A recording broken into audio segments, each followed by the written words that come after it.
Welcome to Building Toronto. I'm Peter Sobchak. Toronto is a city of neighborhoods, but not every neighborhood can be considered a success. Regent Park is one that fell far short of its original goals, and its low-rise brick buildings with no street address have become symbols of how not to build a neighborhood. But now, Toronto Community Housing is in the process of erasing the mistakes of the original Regent Park by building something brand new and incredibly ambitious. It's one of the largest public housing redevelopments in North America. Welcome to the new Regent Park.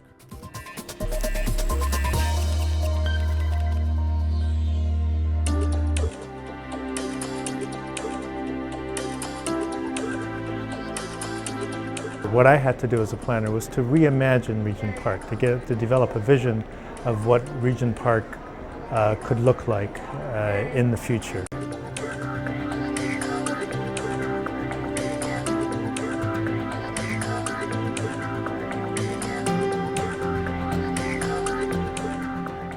Well, Regent Park has a very long history. Before Revitalization, it was known as Cabbage Town South. It was an area that was characterized by poor housing conditions and a concentration of poverty. It was arranged in row housing along small city grids, but it was connected to the city. So in 1948, the City of Toronto held a ballot and utilized tax revenues and debentures to redevelop Regent Park on the large scale. It led to the creation of super blocks, very large areas, essentially cut off from the city grid. There were no city streets running through there. The idea was almost to take the buildings and turn their back on the rest of the city. That led to a loss of connection with the city, and it also led to very poorly defined public-private space as the ideas of the Garden City movement sought to create a pastoral environment in the city. Originally, the buildings were very well received. There was a marked improvement in the quality of the units that people were living in. They had inside bathrooms and washrooms for the first time, and people were generally very happy with the new Regent Park. However, there were flaws with the design concept that quickly manifested through a concentration of poverty over many years. I think it sought to employ a number of industrial type techniques to city planning and housing provision at a scale for which they're not really suited. It also created very large single-use mega blocks with very poor connectivity with the surrounding areas and poor amenities for the people who lived there. And there were decades of neglect on the asset management, which really meant wholesale comprehensive redevelopment was the only way to go. When the housing was downloaded from the province to the City of Toronto, this ultimately led to the creation of Toronto Community Housing. In 2002, the corporation realized we had to respond to pressure to do something about Regent Park, and that led to a very deep level consultation exercise with the community on a revisioning exercise for what the future of Regent Park would become. This was a collaborative process where consultation was really part of the DNA of the project. This led to a series of planning documents and agreements which set the planning framework in 2005, and that really led to the initiation of the revitalization of Regent Park.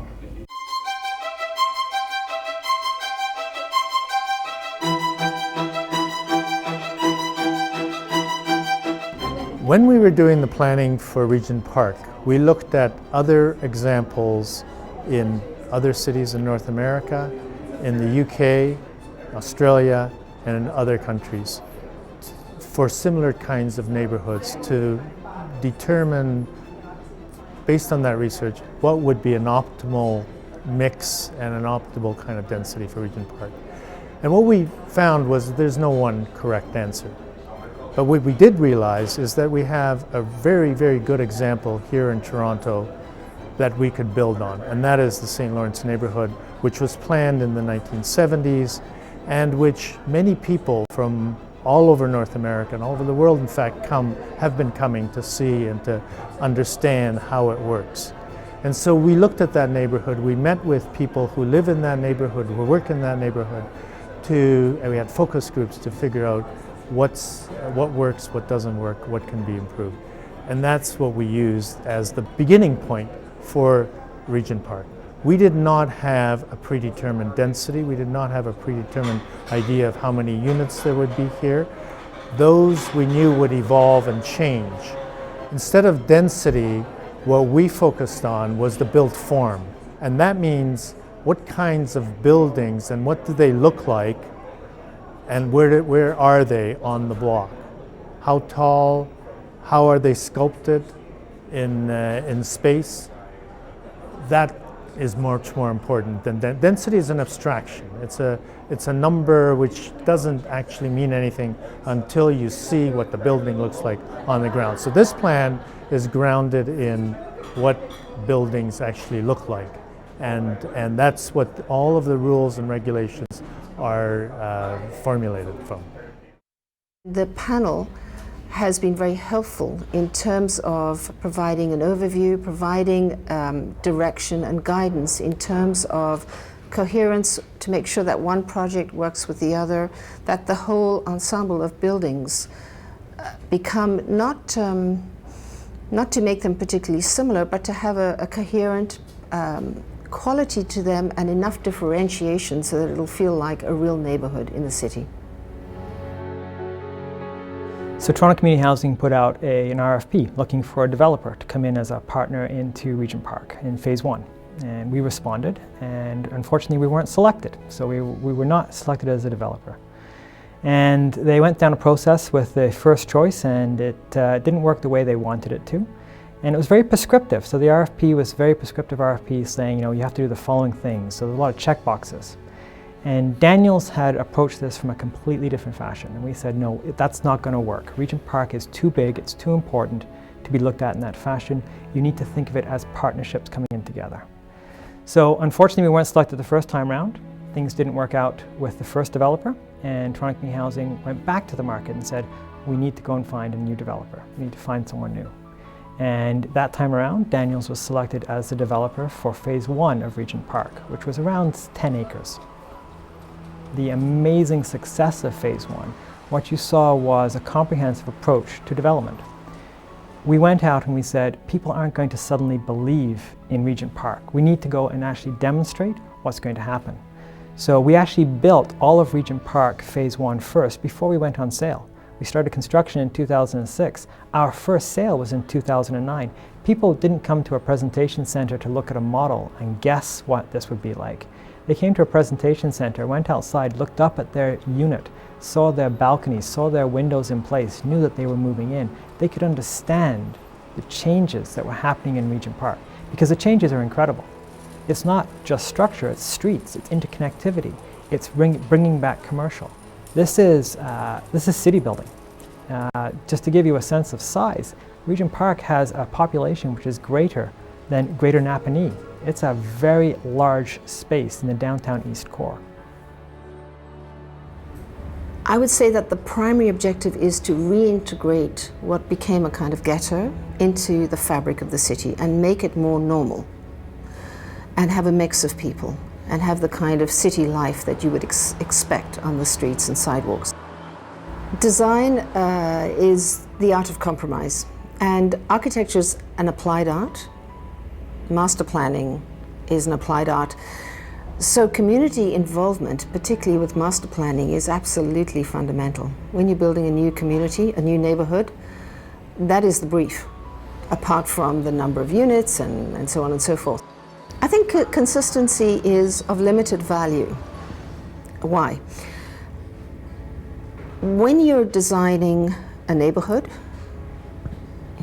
a building, it is your best thinking at the time, with all the factors that you know at the time. Once you start building out a massive undertaking like Regent Park, you're going to see what works and doesn't work. And so Architects and master planners, it's a strange thing we do. It's quite a challenging thing we do because you speculate about the future built form of the city and you draw it all out on paper, which is, if you think about it, it's a hard thing to do. And I think if you look at a successful city and what we love about cities, there is the vibrancy that comes from serendipity. So when one thing happens and something takes off and one corner develops a fabulous cafe, that's going to influence what happens on that street. The Toronto Community Housing new buildings that are being built, a really important aspect of those buildings is that they actually have an address. All buildings have addresses, but if you go back to Regent Park prior to the revitalization, it was impossible to have a pizza delivered to your house because no one could find where you were. There were no streets, there was nothing that you would think about as normal in most communities within Toronto. Now, people live in buildings that have addresses, that have a front door on a street. So as an example, a family building in phase 1 of Regent Park is called One Oak. Why? Its address is 1 Oak Street. Now all of a sudden, if you order a cab, if you order a pizza, if you order anything, they can actually come and find you. That's key to why this revitalization is working.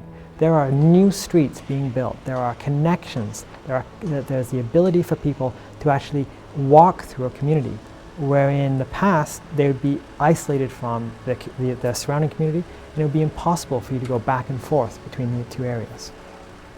After we were selected in 2006, we spent a lot of time talking about what the revitalization was going to be like, which would give people a sense of the vision that we had as a group, Toronto Community Housing and the Daniels Corporation. And you would give that answer, you'd talk to people about what was coming up, and they would ask the same question over and over each time. Who in the world is going to buy in Regent Park?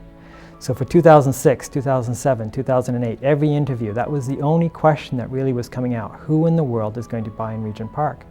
What we said was that the people who are coming to Regent Park are not coming because it's the only place for them to go. They're choosing to be part of something which is much larger than anything else in the city of Toronto. If you think about what's happening here, this is the largest urban revitalization of a socially dense, mixed income community that's happening in North America. So these were pioneers who were coming in to saying, I want to be the first people to come in to buy, to own in Regent Park. And we knew from the start that those were the people that we'd be having to attract to show what was going to happen, because those are the ones who would believe in the transformation. I've been a planner for a long time, and I can honestly say that this is the one time where the reality on the ground is better than the vision that we had when going into this.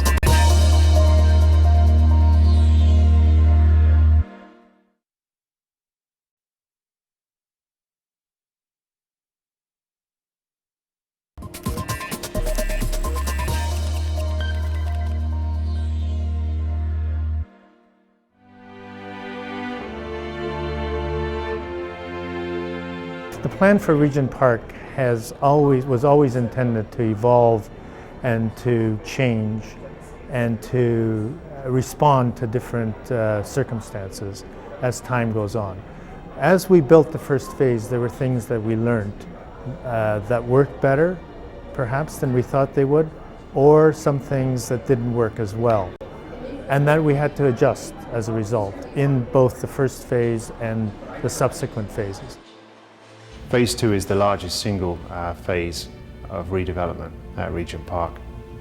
It delivers many of the key planning principles set out for the project, including many of the reconnected city streets and as well a lot of front-ending of community facilities, which are very often an afterthought of most development projects. This includes the state-of-the-art Regent Park Arts and Cultural Centre, built in joint venture with Daniels Partnership, Toronto Community Housing and Artscape. It also incorporates a new community centre in South Regent Park, and critically the new big park, which is being renamed Regent Park. For the first time, Regent Park will actually have a park. Because Regent Park is an urban neighbourhood, we thought a lot about walkability. We thought about how the Central Park at Regent connects down to the school at the south end. school and the community center. So you can imagine being in the park, maybe being at the pool building. You could walk across Dundas Street and down through Street P, which is envisioned to be a market street, across St. David, and then into the playground of Nelson Mandela and into the community center and the spaces around it. For me, the Central Park is really the most transformative part of the entire plan. And it's so important, I think, because it's the place where the community is going to gather. It's not really about necessarily where people live, but it's how they will live together. It's really about bringing the community into one central space and sharing kind of the urban experience. It'll be all kinds of different things to the various residents who live here, but that's where they will all come together, and I think that's so critical. The Arts and Cultural Center and the 26-story Paintbox condo beside it are technically one building. There's 2 floors of parking below, and the 2 buildings are connected on the ground floor, and we'll share some servicing with the restaurant that's in the base of the Paintbox condo. Does currently provide catering services in the Arts and Cultural Center. So there's this understanding of sharing the same space. When the color scheme was developed for the Arts and Cultural Center, it was only natural that should influence the condominium building, and that's how the color palette was then applied to the condo tower, and then how the name Paintbox Bistro and Paintbox Condominium came out of that. Tim Jones, the CEO of Artscape, had this notion that he wanted all the flags of the world depicted on the outside of the building, and we were working with Udo Schliemann from Entro Communications, and he had this great idea of taking all the colors of the flags of the world and making a proportional chart of their individual colors. And then he made a graphic pattern that turned into that barcode pattern that's on the outside of the building, and subliminally that I think represents all the colors of the flag. So we're trying to, in a very non-literal way, represent multiculturalism, represent the people that might live in that neighborhood. Design-wise, the building is built like two internal streets. So there's an intersection that's at the entry, the cafe, but then along the spine of the building are these streets where all of these smaller groups have street frontage per se, and an identity within this community that is the Arts and Cultural Center. So the building had to reflect individual identities of the groups as well as this special collective identity of a cultural hub.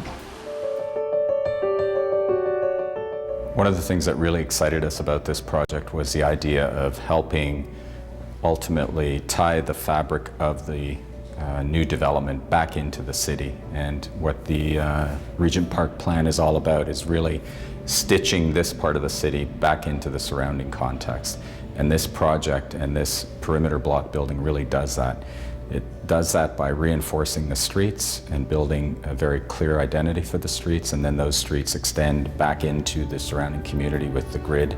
And there's also the whole idea of the open space, Street P, connecting to the park. So there's all of these overlapping ideas of stitching back into the city fabric. The great thing about a perimeter block building is that it's all about activating, defining, and animating the streets. So in this case, what we're doing is we're animating and defining the edge of Dundas Street, and we're also extending that down Street P, which is the future street that becomes the Market Street that has the whole connection through to the park. And it's all about activation and animation of the street with retail, temporary markets, all different uses that can function at that location. And we are one of several teams that have actually been selected and asked to come in and help them make this vision a reality. The master plan is a really strong document. It's all about building a great city and connecting into that city. And we're excited about the challenge of actually taking that and actually building it out and putting materials to it, putting our design sensibility to it, and really making this a strong part of the city. I have a problem with people telling me over and over again that Regent Park is a gentrification, that we're pushing people out of Regent Park. Nothing could be further from the truth. And I think that most people just don't understand what's going on behind the scenes. every Regent Park resident, when they move from one of their buildings that's being torn down, is signing something which is a right to return, which means they can come back to Regent Park. They come back at paying the exact same rent that they were paying before. They come back into the same unit type that they need. All of those things are in place. And what that means is, as a community, you're not losing the history. You're not losing the connections. The people who have made Regent Park what it is today are still there. And I think that is absolutely key, because the people who are deciding to come into Regent Park to buy here, they're not coming just to buy a house. They're not coming to buy 4 walls and a front door. They want to come in here to be part of something which is greater than where they were before. They're choosing Regent Park because of what it has as a community. Right now we're turning our attention to the future phases of Regent Park, and we think there's more development potential in the land than was envisaged in 2005 when the zoning bylaw went down. So we've commenced a process of rezoning of the lands, the balance of lands after phase 2. It's made up of over 22.4 acres of land and will be home to over 1,600 households, of which over 400 will be rental replacement homes. The construction of the remaining Regent Park phases is likely to commence sometime around 2014, and we hope to have total build out by around about 2022, 2023.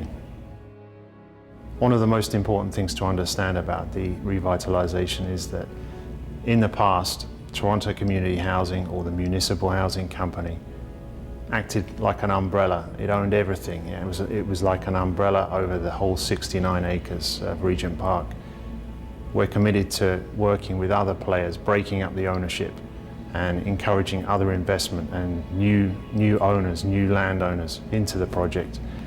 And that's a real change in philosophy for Regent Park. Recently, TCH has expanded the design review panel. There's now a core design review panel, which is based on some of the panel members of the Regent Park, original Regent Park design review panel.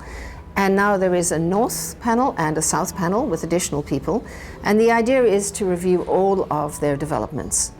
Because I think the design review panel for Regent Park has been so successful. From my own experience, I can honestly say that it has been the most effective design review panel I've ever sat on, and also the most pleasurable, because one feels as a member of the panel, you can really have an immediate and direct effect on the built environment, which is fantastic. I'm often asked about what new and innovative approaches that we're taking in Regent Park. And I love that question, because I'm able to really come back and say that we're doing absolutely nothing. We're not doing anything new. We're doing what has been tried, tested and true for millennia. We are putting people into houses on streets that have front doors. We are connecting those streets with the streets that are adjacent to them. We're creating a community which is stitched in to the surrounding communities. All of the things that are necessary to make a community successful. And when you think back to what the goal of the first revitalization of Regent Park, changing Cabbagetown into Regent Park, it was to wall off the city of Toronto. It was to break down those connecting paths so that people would live without front doors, without streets. They would live in garden cities. It didn't work. And when we came and sat down with Toronto Community Housing, we sat down with the community and said, what are we looking for? People said, we want to be normal. We want to be able to have the same thing that people have down the street. I want to be able to have my kids walk down a sidewalk to go to a store to buy some groceries. I want all these things, but we can't have it unless we tear down Regent Park and rebuild it in the way it should be. Regent Park is an extraordinary opportunity to make a difference in many, many people's lives. And I truly, truly believe that through design, one can make a huge difference in people's lives. I see Regent Park as an extraordinary act of civic humanism. I've been a planner for a long time, and I can honestly say that this is the one time where the reality on the ground is better than the vision that we had when going into this. And the reason for that is because of the kinds of activities that have been introduced, the kind of people-oriented activities that have been introduced into Regent Park. All of these things have made this, and will continue to make this a much better community than we even thought was going to be when we started. You think about the impact that you're having on people's lives, it goes much, much deeper. We came in with a goal that said that a minimum of 10% of the workforce will come from Regent Park. We've just celebrated over 500 jobs that have been created from Regent Park. There are only 2,083 homes in Regent Park. 500 jobs, 2,083 homes.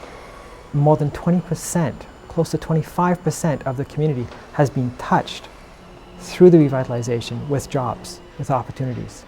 Career paths have been built. People are now talking to me about the fact that they're able to sponsor their family to come to Canada because they have a job that will be able to allow them to pay for these things. We're talking about all of the things that makes Canada what it is. We're a country that's built on immigration. If you look at the demographics by 2030, our growth is going to come from immigration. And we're here in Regent Park right now showing how it can be done properly. What an amazing thing to be part of. Regent Park's revival into fully mixed-use urban quadrants is well underway. It's laced by parks, public space, cultural and educational facilities, all served by dynamic street life. The vision is huge, but it's not isolated, as we can expect other areas of the city to take notice and be inspired by this neighborhood reborn. I'm Peter Sobchak. Join me next time on Building Toronto.